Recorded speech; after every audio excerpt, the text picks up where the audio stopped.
الحمد لمن قدر خيرا وخبالا والشكر لمن صور حسنا وجمالا فرد صمد عن صفة الخلق بري رب أزلي خلق الخلق كمالا لا زد ولا ند ولا حد لمولى الآن كما كان ولم يلق زوالا لا مثل لمن صور مثلا ونذيرا من قال سوى ذلك قد قال محالا لا مثل ولا شبه ولا كفو لمولى لا ولد ولا والد لا عم وخالا لا قبل ولا بعد ولا وقت زمانا لا قبل ولا بعد ولا وقت زمانا لا مانع لا حاجب لله تعالى لا مانع لا حاجب لله تعالى الأول والآخر والظاهر حقا والباطن مولاه بلا قيل وقالا أعوذ بالله من الشيطان الرجيم بسم الله الرحمن الرحيم ولو أن أهل القرى آمنوا واتقوا لفتحنا عليهم بركات من السماء والأرض وقال النبي صلى الله عليه وسلم من رأى منكم منكرا فليغيره بيده وإن لم يستطع فبلسانه وإن لم يستطع فبقلبه وذلك أضعف الإيمان أو كما قال النبي صلى الله عليه وسلم صدق الله مولانا العظيم وصدق رسوله النبي الأمي الكريم ونحن على ذلك من الشاهدين والشاكرين والحمد لله رب العالمين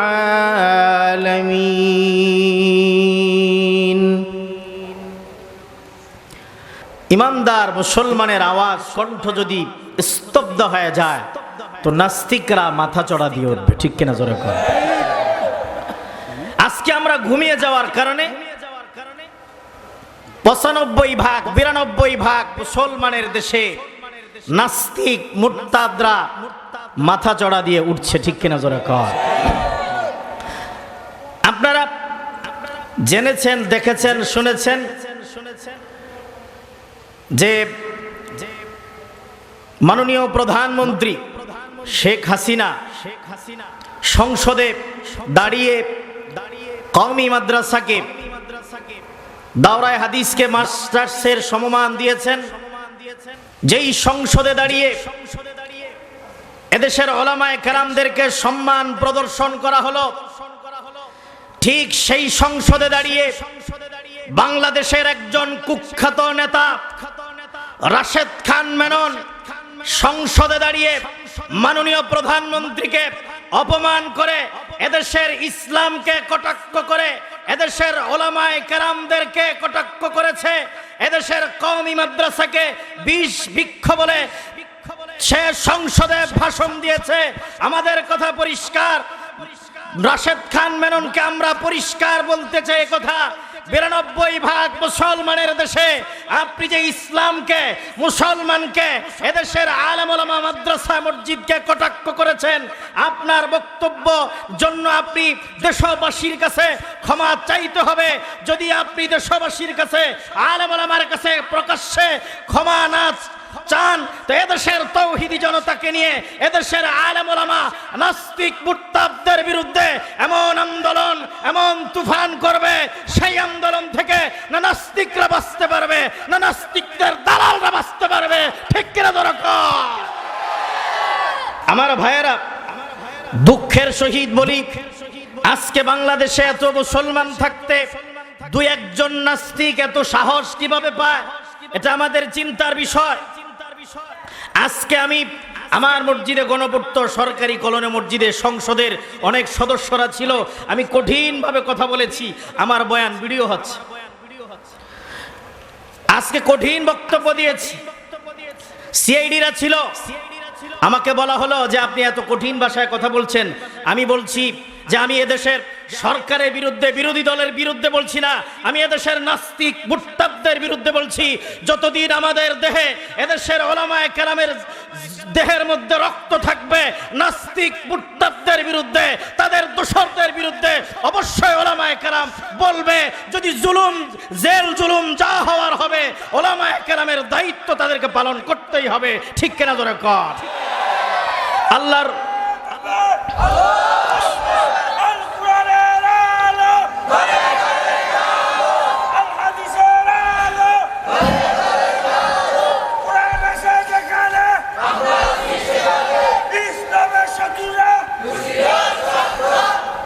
আমার ভাইয়েরা, এখন আপনাদের প্রশ্ন হতে পারে যে হুজুর ও গালি দিয়েছে, আপনারা কেন চেতে গেলেন? দায়িত্বটা আপনাকে কে দিল? আমাকে দায়িত্ব দিয়েছেন আহকামুল হাকিমিন, রব্বুল আলামিনের শ্রেষ্ঠ নবী, নবীদের নবী মুহাম্মদুর রাসূলুল্লাহ দায়িত্ব দিলেন। আল্লাহ রাসূল বললেন, মান রাআ মিনকুম মুনকারান ফালিয়ুগাইয়িরহু বিয়াদিহি। 1450 বছর আগে আল্লাহ রাসূল ভাষণ দিয়ে গেলেন, মান রাআ মিনকুম মুনকারান ফালিয়ুগাইয়িরহু বিয়াদিহি। যদি তোমরা দেখো শরীয়ত বিরোধী, ইসলাম বিদ্বেষী কোন কার্যক্রম চলছে কোথাও, তো ফালিয়ুগাইয়িরহু বিয়াদিহি, হাত দিয়ে বাধা দাও। মুহাদ্দিসিনে কেরাম ব্যাখ্যায় বলেছেন, হাত দিয়ে বাধা দেওয়া সরকার আর প্রশাসনের দায়িত্ব। এজন্য হাত দিয়ে বাধা দেব না। আমরা আইনকে শ্রদ্ধা করি, আইন হাতে তুলে নেব না। আল্লাহ রাসূল বলেন, ফাইল্লাম ইয়াস্তাতি ফাবিলিসানি, হাত দিয়ে বাধা যদি তোমরা দিতে না পারো, তোমাদের কাছে যদি রাষ্ট্রীয় ক্ষমতা না থাকে, তাহলে ফাবিলিসানি, মুখ দিয়ে প্রতিহত করো, মুখ দিয়ে এর বিরুদ্ধে বলতে থাকো, মুখ দিয়ে বাধা দাও। মুহাদ্দিসিনে কেরাম ব্যাখ্যায় বলেছেন, বাহারুর রায়েক ফতুয়ার কিতাব, সেখানে এসেছে যে মুখ দিয়ে বাধা দেওয়া এটা উম্মতের উলামায়ে কেরাম, নবীদের ওয়ারিস উম্মতের উলামায়ে কেরামের দায়িত্ব। ফাইল্লাম ইয়াস্তাতি ফাবিকলবি ওয়াযালিকা আযআফুল ঈমান। নবীজি বলেন, মুখ দিয়ে বাধা দিতে পারো না, ফাবিকলবি, অন্তরে ঘৃণা করো। অন্তরে ঘৃণা করো মানে যে এই জুলুম, নির্যাতন, অন্যায়, ইসলাম বিদ্বেষী কাণ্ড কার্যক্রমকে প্রতিহত করার জন্য পরিকল্পনা, প্ল্যান করো। এটা কিভাবে বন্ধ করা যায়? মুহাদ্দিসিনে কেরাম ব্যাখ্যায় বলেছেন, অন্তরে ঘৃণা করবে কারা? আওয়ামুন নাস, সাধারণ জনগণ অন্তরে ঘৃণা করবে। ওয়াযালিকা আযআফুল ঈমান, অন্তরে ঘৃণা করা এটা ঈমানের একবারে নিম্ন স্তর। আমার ভাইয়েরা, বলছিলাম উলামায়ে কেরামের দায়িত্ব আল্লাহ পাকের নবী দিয়েছেন। বুখারী শরীফের হাদিস, আস-সাকিতু আনিল হাক্কি শায়তানুন আখরাস, যে হক কথা বলবে না, ইসলাম বিদ্বেষী, ধর্ম বিদ্বেষী কোন কার্যক্রম চলবে, আলেম ওলামারা বলবে না। আর আল্লাহ রাসূল বুখারী শরীফে বলেছেন, বুখারী শরীফের বর্ণনা এসেছে, আস-সাকিতু আনিল হাক্কি শায়তানুন আখরাস, যে হক কথা থেকে চুপ করে এটা বোবা শয়তান। উম্মতের দায়িত্ব, আমরা দেশের সরকারকে, প্রশাসনকে আমরা মেসেজ দিতে চাই যে 90% মুসলমানের দেশে এত বড় দুঃসাহস করেছে রাশেদ খান মেনন, রাশেদ খান মেননকে আমরা হাত দিয়ে প্রতিহত করব না, এটা আমাদের দায়িত্ব নয়, এটা সরকার আর প্রশাসনের দায়িত্ব। মাননীয় প্রধানমন্ত্রীকে শ্রদ্ধার সহিত বলি, এই দেশে যারা রাশেদ খান মেননের মতো, হাসানুল হক কিনুরা, হানিফরা যারা নাস্তিকতা এদেশে করবে, ৯২% মুসলমানের প্রাণের দাবি হলো এই নাস্তিক মুরতাদদেরকে আপনি ক্ষান্ত করেন।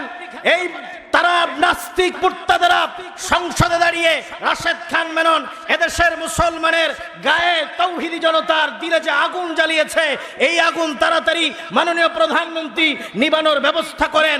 যদি আপনি নিবাতে ব্যর্থ হন, তাহলে এদেশের ওলামায়ে কেরাম, এদেশের তৌহিদি জনতাকে নিয়ে দল মত নির্বিশেষে সমস্ত মুসলমানকে সাথে নিয়ে নাস্তিক মুরতাদদের বিরুদ্ধে এমন আন্দোলন, এমন তুফান করবে, সেই আন্দোলন কেউ নিবাতে পারবে না। ঠিক কিনা জোরে কর। আমার ভাইয়েরা, রাশেদ খান মেনন বলছে মাদ্রাসাগুলো, কওমি মাদ্রাসাগুলো বিষ বৃক্ষ।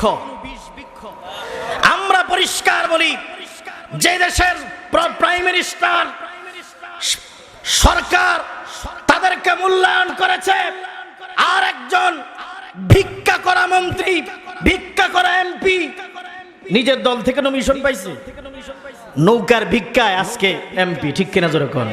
মাননীয় প্রধানমন্ত্রী তাকে এমপিত্ব পদ থেকে বহিষ্কার করেছে। ঠিক কিনা জোরে কোন? এরকম আব্দুল লতিফ সিদ্দিকী হজকে কটূক্তি করেছিল, সরকার তাকে এমপিত্ব পদ, মন্ত্রিত্ব পদ থেকে বহিষ্কার করেছে।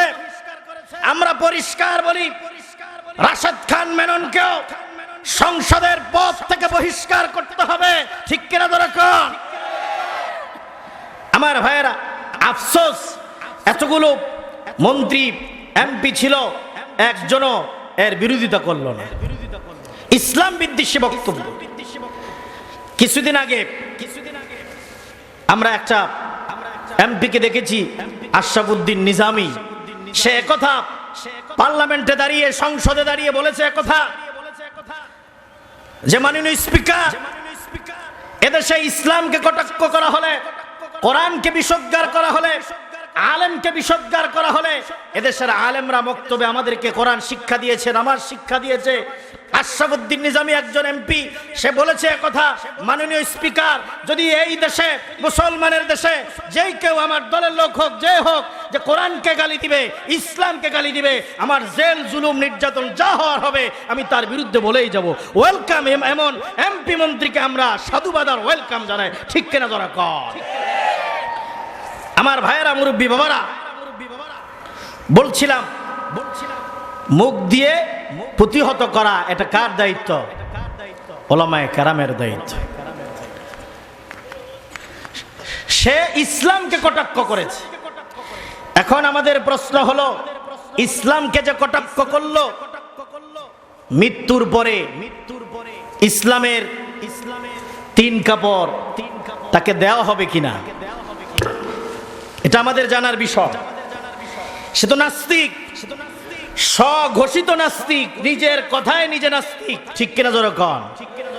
চলে, নাস্তিক যে হলো, নাস্তিক যে ইসলাম মানে না, তাহলে ইসলামী শরিয়া অনুযায়ী তাকে কি জানাজা দেওয়া উচিত না জানাজা না দেওয়া উচিত?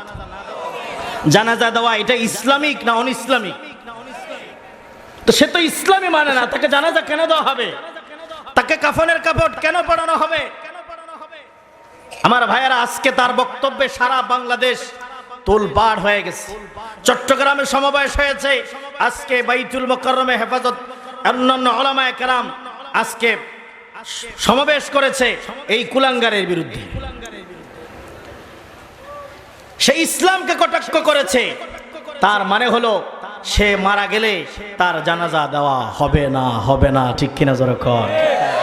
নাস্তিক মুরতাদরা যদি মারা যায়, যারা ইসলামকে কটাক্ষ করে, সেই যেই দলের লোক হোক না কেন, তার জানাজা এদেশের কোনো হক্কানি আলেম জানাজা পড়াতে পারে না। ঠিক কিনা জোরে কর? রাশেদ খান মেননকে বলি, পরিষ্কার বলি, সময় আছে, তওবা করে ফিরে আসো, না হলে এদেশের জনগণ তাসলিমা নাসরিন আল্লাহর কোরআনের ভুল ধরতে গিয়া ইসলামকে কটাক্ষ করার কারণে এদেশের দল মত নির্বিশেষে এদেশের তাওহীদি জনতা ঝাড়ু পিটা করে তাসলিমাকে যেভাবে দেশ ছাড়া করেছে, রাশেদ খান মেননের মতো, হাসানুল হক ইনুর মতো যারা নাস্তিকার মুরতাদ, তাদেরকেও তাসলিমার মতো দেশ ছাড়া করবে। ঠিক কিনা দরকার? আমার ভাইয়েরা, রাশেদ খান মেনন বলছে আমাদের নবী মুহাম্মদুর রাসূলুল্লাহ শেষ নবী না। শেষ নবী হলো আহমদীদের নেতা গোলাম আহমদ কাদিয়ানী। গোলাম আহমদ কাদিয়ানী শেষ নবী। নবী মুহাম্মদুর রাসূলুল্লাহকে তারা শেষ নবী মানে না। সে কাদিয়ানীদের পক্ষ অবলম্বন করছে। ঠিক কিনা জোরে কোন? কাদিয়ানীরা অমুসলিম। যারা নবী মুহাম্মদুর রাসূলুল্লাহকে শেষ নবী মানে না, তারা কশিন কালো ইমানদার আর মুমিন হতে পারে না। ঠিক কিনা জোরে কোন? আমার ভাইয়েরা, মুরব্বী বাবারা, এজন্য আমাদের কথা স্পষ্ট, এদেশে থাকতে হলে শাহজালালের এই দেশে, শাহ মাকদুমের এই দেশে, ওলামায়ে কেরামের এই দেশে, শরীয়তুল্লাহর এই দেশে, মুসলমানের এই দেশে থাকতে হলে, বসবাস করতে হলে ইসলামকে স্যালুট করে থাকতে হবে। ঠিক কিনা জোরে কোন? ইসলামকে মাইনাস করে এদেশে কেউ রাজনীতিও করতে পারবে না। ঠিক কিনা জোরে কোন? ইসলামকে স্যালুট করতে হবে।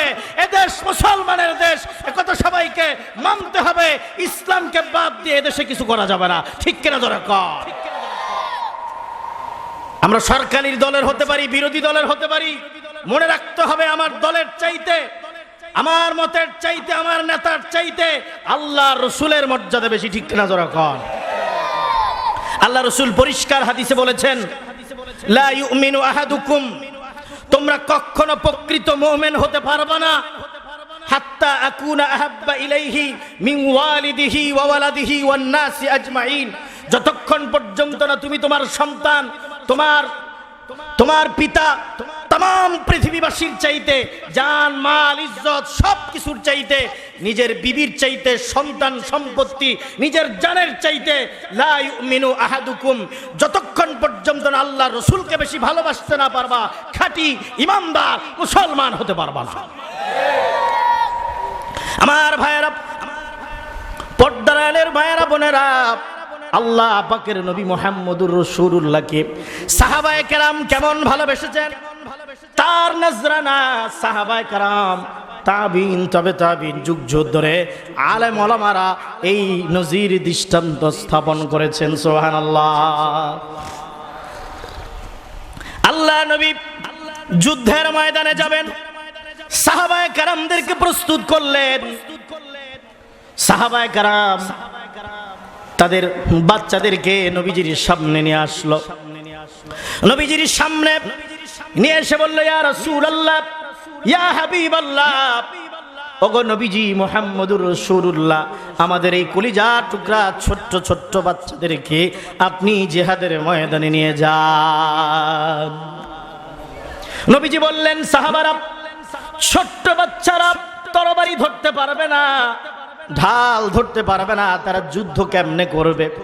সাহাবায়ে কেরাম বললেন, নবীজি, আমরাও জানি ছোট্ট বাচ্চারা ঢাল আর তরবারি ধরতে পারবে না, কিন্তু আপনার দিকে জিহাদের ময়দানে কাফিরেরা যখন লক্ষ্য করে তীর মারতে থাকবে, আঘাত করতে থাকবে, তরবারির আঘাত করতে থাকবে, আমাদের কলিজার টুকরা সন্তানদেরকে আপনি ঢাল হিসাবে ব্যবহার করবেন।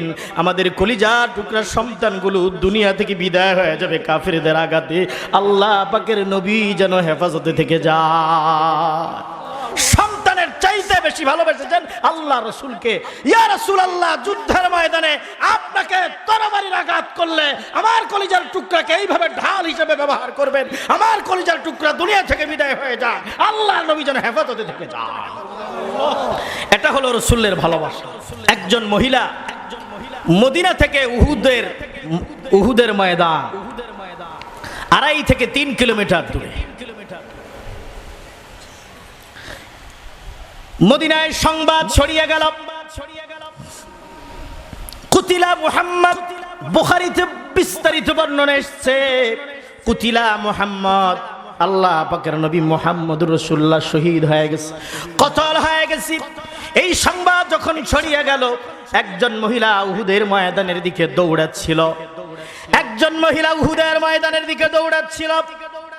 কত দূর যাওয়ার পরে একজন যুবক মহিলাকে লক্ষ্য করে বলল, মহিলা কই যাও? কই উহুদের ময়দানে যাই। কই একটু আগে দেখে আসলাম কাফিরেরা তোমার স্বামীকে কেটে টুকরো টুকরো করে শহীদ করে ফেলেছে। মহিলা বলল, আল্লাহর বান্দা, স্বামী আমার কেমন আছে তা জানতে চাই না, আগে বলো আখির জামানার পয়গম্বর, নবীদের নবী, শ্রেষ্ঠ নবী মুহাম্মদুর রাসূলুল্লাহ কেমন আছি। মহিলা আরো সামনে কত দূর চলে গেল। আরেকটা লোক বলছিল, মহিলা রে কই যাও? উহুদের প্রান্তে যাই, একটু আগে দেখে আসলাম তোমার স্বামীকে কাফিরেরা কেটে কেটে শহীদ করে দিয়েছে, টুকরো টুকরো করে দিয়েছে। এই মাত্র দেখে আসলাম তোমার আদরের কলিজার টুকরো সন্তানকে কাফিরেরা কেটে টুকরো টুকরো করে উহুদের ময়দানে শহীদ করে ফেলেছে। মহিলা কাঁদতেছিল আর বলছিল, আল্লাহর বান্দা, স্বামী আমার কেমন আছে তা জানতে চাই না, সন্তান আমার কেমন আছে তাও জানতে চাই না, আগে বলো আখির জামানার পয়গম্বর, নবীদের নবী, শ্রেষ্ঠ নবী মুহাম্মদুর রাসূলুল্লাহ কেমন আছে। সন্তানের চাইতে স্বামীর চাইতে, সন্তানের চাইতে স্বামীর চাইতে কাকে বেশি ভালোবেসেন সাহাবায়ে কেরাম? আল্লাহ রসুলকে। নাজরানা দিয়েছেন, জান মাল সবকিছু উৎসর্গ করেছেন আল্লাহ নবীর জন্য। সুবহানাল্লাহ। ওলামায়ে কেরামকে কেউ গালি দিলে কিছু বলে না, চুপ করে থাকে। তার আব্বারে তার মায়েরও গালি দিলে কিছু বলে না, চুপ করে থাকে। কিন্তু ওলামায়ে কেরাম আল্লাহকে ভালোবাসে, রসুলকে মায়া করে। কতটুক? সাহাবায়ে কেরাম মায়া করেছিল সন্তানের চাইতে বেশি। সাহাবায়ে কেরাম, তাবিরা, হাক্কানি উলামায়ে কেরাম সন্তানের চাইতে, বিবির চাইতে, সম্পত্তির চাইতে, নিজের জানের চাইতে আল্লাহ রসুলকে বেশি ভালোবেসেছেন। এই জন্য দেখবেন ওলামায়ে কেরামকে কেউ কিছু গালি দিলে, কেউ কিছু বললে চুপ করে থাকে, কিন্তু রসুলের বিরুদ্ধে, কোরআনের বিরুদ্ধে, আল্লাহর বিরুদ্ধে যদি কেউ অবস্থান নেয়, সে আলেমের ভাই হতে পারে, বাবা হতে পারে, তাকে আলেম ছেড়ে দেয় না, মুসলমানরা ছেড়ে দেয় না, দলের লোক হতে পারে, তাকে মাফ করে দেওয়া যায় না যদি তওবা না করে। ঠিক কিনা ধরা কর? রসুলকে গালি দিবে, চুপ করে বসে থাকবেন, ঘৃণাও করবেন না, প্রতিবাদও করবেন না। আল্লাহ রসুল পরিষ্কার জানেন, লা ইউমিনু, ইমানদার হতে পারবেন না, প্রকৃত মুমিন হতে পারবেন না। শেখ মুজিবুর রহমান সাহেবকে কেউ গালি দিলে ফেসবুকে দেখে যে কে গালি দিল, আইডিটা কার। জিয়াউর রহমান সাহেবকে কেউ গালি দিলে বিএনপির নেতারা দেখে যে কে গালি দিল, আইডিটা কার। কথা ঠিক না বেঠিক? ও যুবক ভাইয়েরা, শেখ মুজিবুর রহমান সাহেব আমার কবরে যাবেন না, মাননীয় প্রধানমন্ত্রী আমার কবরে যাবেন না, বিরোধী দলের নেত্রী আমার কবরে যাবেন না, শহীদ জিয়াউর রহমান সাহেব আমার কবরে যাবেন। আমার কবরে জিজ্ঞাসা করা হবে না যে তোমার নেতা কে ছিল, দুনিয়ার নেতার কথা জিজ্ঞাসা করা হবে না, আমাকে কবরের মধ্যে জিজ্ঞাসা করা হবে, ওমা হাদার রাজুলুল্লাযী বুইসা ফীকুম, নবীজির চেহারা তুলে ধরে বলা হবে যে এটা কে, তোমার নেতার নাম কি, তোমাদের নবীর নাম কি, লোকটা কে? মুহাম্মদুর রাসূলুল্লাহকে বলা হবে। ঠিক কিনা ধরে কর? এই জন্য আমার দলের চাইতে, মতের চাইতে আল্লাহ রসুলকে বেশি মহব্বত আর ভালোবাসতে হবে। এটাই রসুলের শিক্ষা, এটাই ইসলামের শিক্ষা। দল বড় নয়, ইসলাম বড়। আমি যেই দলের মুসলমান হই সেটা আমার ব্যক্তিগত ব্যাপার, কিন্তু ইসলামকে কেউ যদি কটাক্ষ করে, ইমানদার বসে থাকবে না, প্রতিবাদের ঝড় তুলবে। ঠিক কিনা ধরে কর? আমার বাবা হতে পারে, ভাই হতে পারে, মহল্লাবাসী, এলাকাবাসী হতে পারে, আমার আল্লাহরে গালি দিলে, ইসলামরে গালি দিলে, নবীর ওয়ারিস ওলামায়ে কেরামদেরকে গালি দিলে জানাজা ছাড়া কুত্তার মতো মরা লাগবে। ঠিক কিনা ধরে কর? ওলামায়ে কেরামদেরকে বিসর্জন করলে এদেশের হক্কানি ওলামায়ে কেরামরা নাস্তিক মুরতাদদের জানাজায় ভালোবাসায় শরীক হবে না, শরীক হবে না, ঠিক কিনা জোরে কও। আমার ভাইয়েরা, রাসূলকে ভালোবাসতে হবে, এটাই কোরআনের শিক্ষা, ইসলামের শিক্ষা। আমার ভাইয়েরা, নবীজি মুহাম্মদুর রাসূলুল্লাহ সাল্লাল্লাহু আলাইহি ওয়াসাল্লামের মাঝে আল্লাহ পাক রেখেছেন আদর্শ, ইমানদারের জন্য আদর্শ রেখেছেন নবীজি মুহাম্মদুর রাসূলুল্লাহর চরিত্রের মাঝে। সুবহানাল্লাহ। খুলুকুহু আল কোরআন, তার চরিত্র হলো আল্লাহর কোরআন। যদি দুনিয়ায় শান্তি আর মুক্তি পেতে চায়, পরকালে মুক্তি পেতে চায়, তো ঈমান আনার পরে আল্লাহকে ভয় করা লাগবে। কি করতে হবে? আল্লাহকে ভয় করতে হবে। আল্লাহ রাব্বুল আলামিন বলেন, ওয়ালাউ আন্না আহলাল কুরা আমানু ওয়াত্তাকাউ লাফাতাহনা আলাইহিম বারাকাতিম মিনাস সামাই ওয়াল আরদ। আল্লাহ রাব্বুল আলামিন বলেন, নগরবাসীরা, পল্লীর মানুষেরা, গ্রামের মানুষেরা, তামাম দুনিয়ার মানুষেরা যদি আমি আল্লাহর উপর ঈমান আনয়ন করে আর আমি আল্লাহ রাব্বুল আলামিনকে যদি ভয় করে, আসমান আর জমিনের যত বরকতের দরওয়াজা, সব বরকতের দুয়ারগুলো তাদের জন্য খুলে দেব। সুবহানাল্লাহ। আমার ভাইয়েরা, সাহাবায়ে কেরাম কেমন আল্লাহকে ভয় করেছেন, আমাদের অতীতের নেতারা আমাদের জন্য কি মডেল আর আদর্শ রেখে গিয়েছেন। আমার ভাইয়েরা, মুরব্বী বাবারা, পর্দার আলের মায়েরা, বোনেরা, ঈমান এনেছেন, আল্লাহকে ভয় করে চলেছেন, সুদ থেকে, ঘুষ থেকে, চুরি ডাকাতি থেকে, সমস্ত গুনাহ থেকে তারা বিরত থেকেছেন। সুবহানাল্লাহ।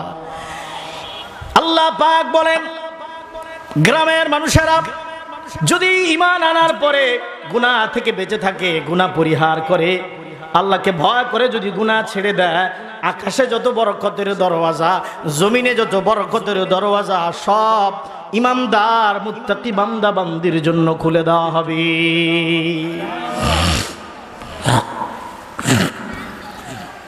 আমার ভাইয়েরা, হিমসের গভর্নর কত বেশি আল্লাহকে ভয় করেছে।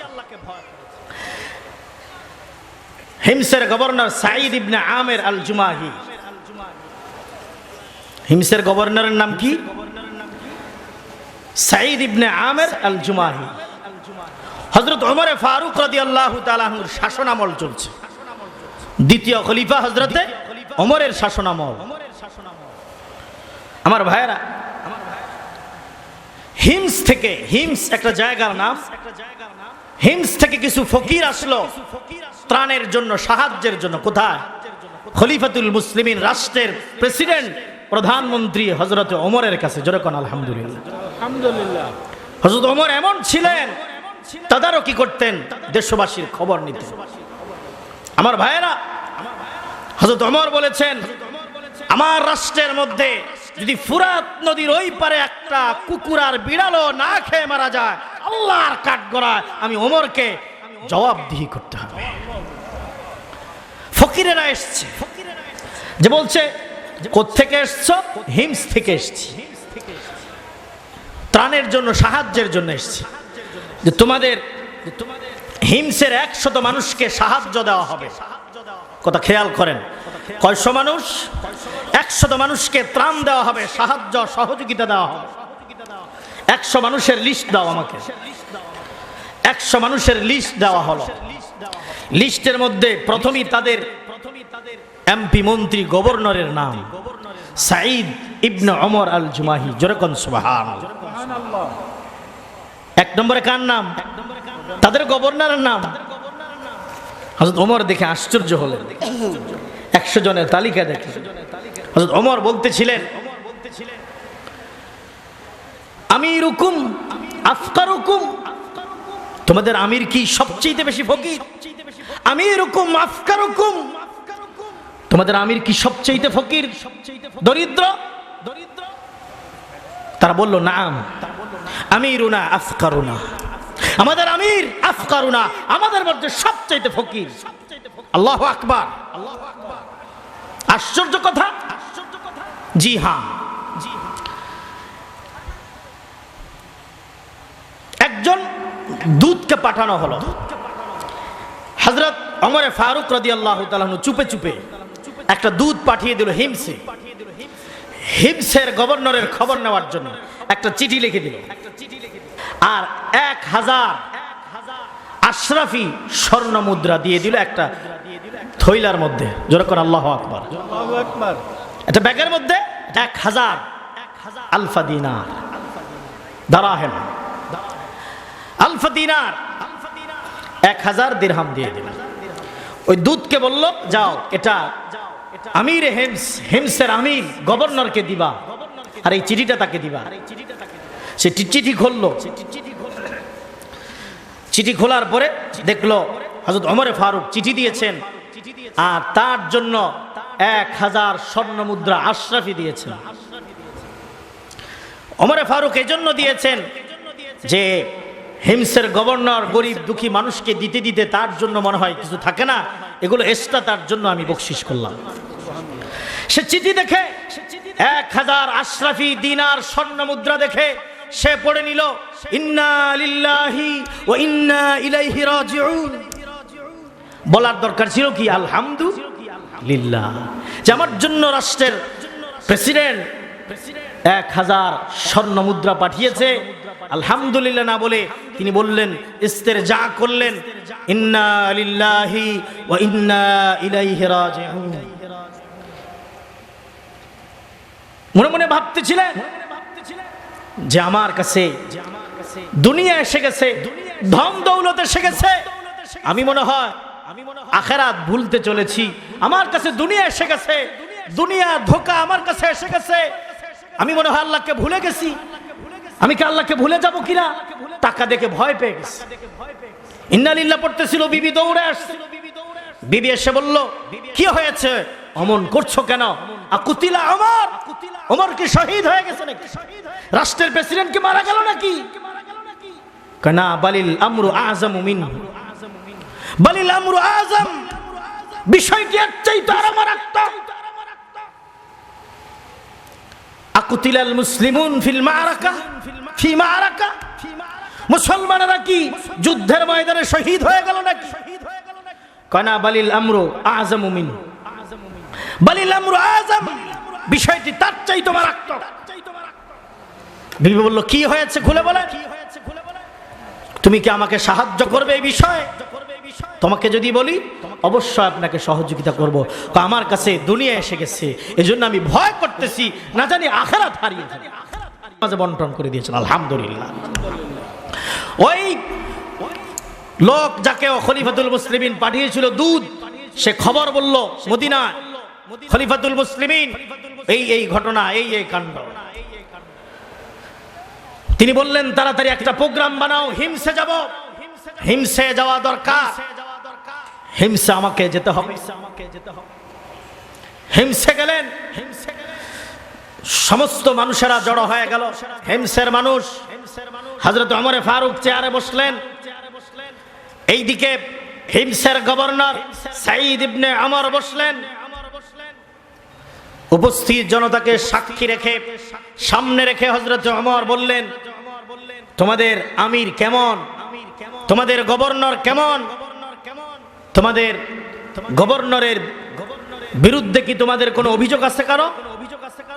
একজন দাঁড়িয়ে গেল মাঠ থেকে, বিশাল জনসমুদ্র।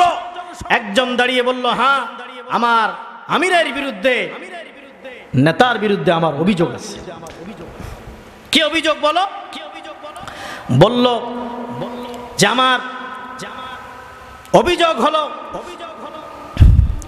তিনি দিনের বেলা জনগণকে সময় দেয়, দিনের বেলায় মানুষের খোঁজ খবর নেয়, রাতে যখন আমরা কোনো বিপদে মুসিবতে পড়ে যাই তার দরওয়াজায় নক করি, তাকে তালাশ করি, তাকে খুঁজে পাওয়া যায় না, সে দরওয়াজা খোলে না।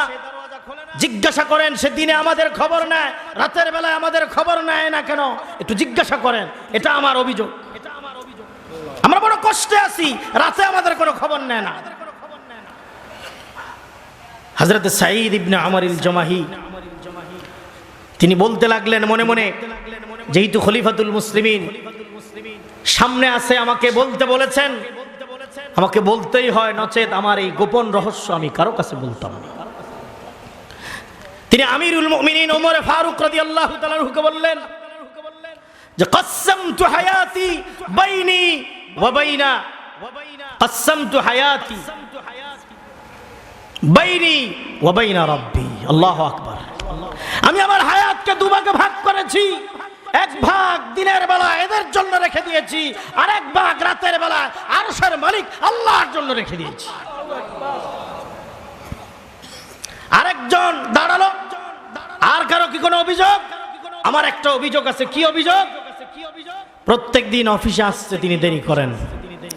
জিজ্ঞাসা করা হলো, প্রত্যহ অফিসে আসতে কেন দেরি হয়? হযরত ওমর, সাঈদ ইবনে আমর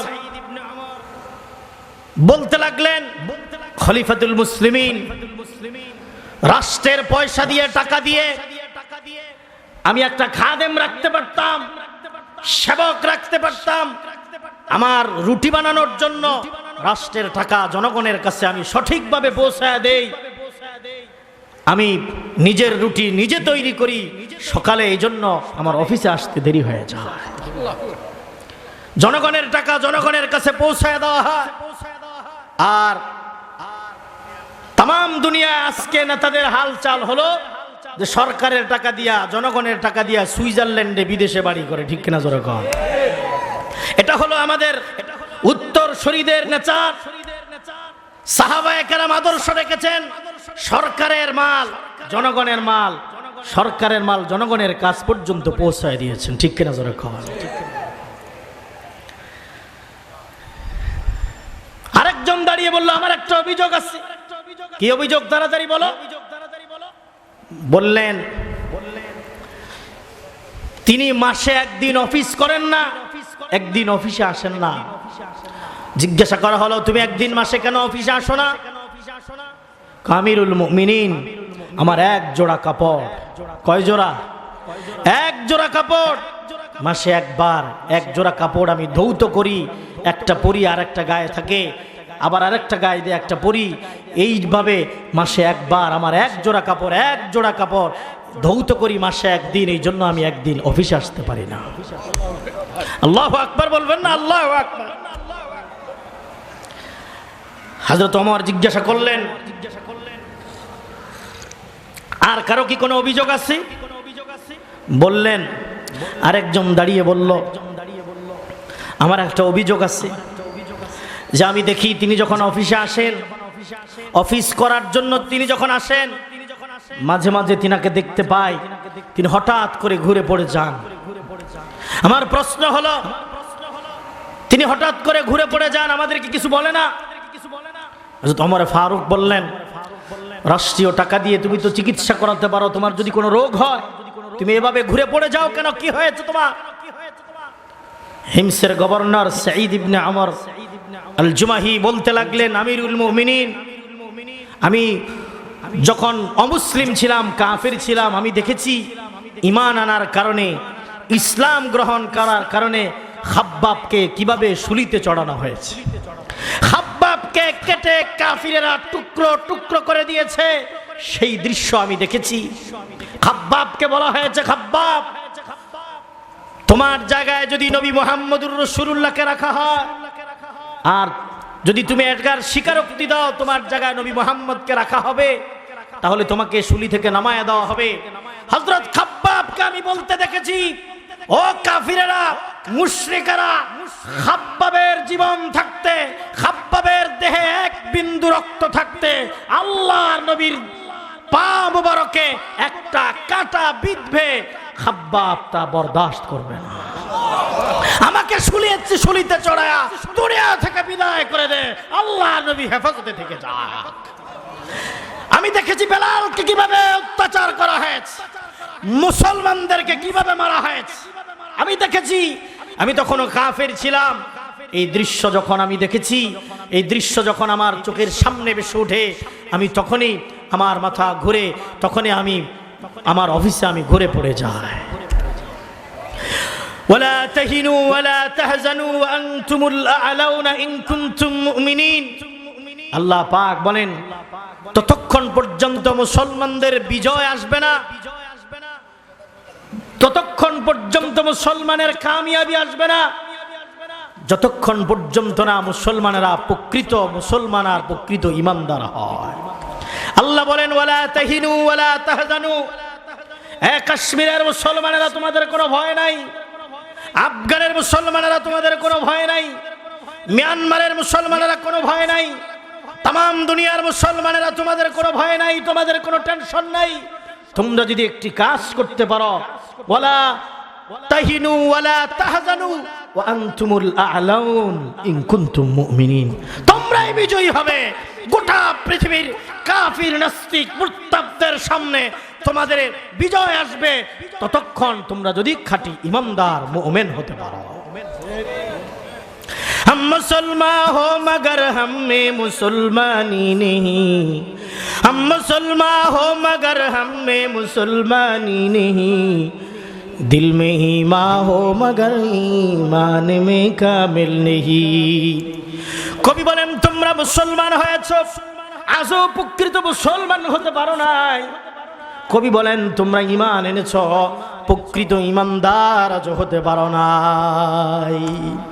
अल्फाज़ु मानी में तफावुत नहीं, लेकिन मुल्ला की अज़ा और मुजाहिद की अज़ा और मुल्ला की अज़ा और मुजाहिद की अज़ा और रह गया उसमें अज़ा रूह बलाली न रही, रह गया उसमें अज़ा रूह बलाली न रही, फलसफा रह गया तलकीन गजाली न रही, फलसफा रह गया तलकीन गजाली न रही।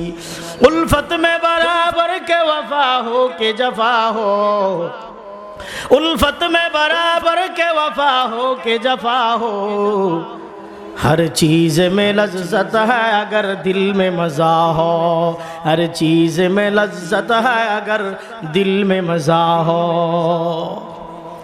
এজন্য প্রকৃত ঈমানদার যদি হতে না পারি, ঈমান আনার পরে যদি আল্লাহকে ভয় না করতে পারি, যদি নেক আমল করতে না পারি, খাসারাত দুনিয়া ওয়াল আখিরা, দুনিয়া আমাদের ক্ষতিগ্রস্ত, আখিরাতও আমাদের ক্ষতিগ্রস্ত। ঠিক কিনা জোরে কর। এজন্য ঈমানের মেহনত করতে হলে আগে ঈমান শিখতে হবে।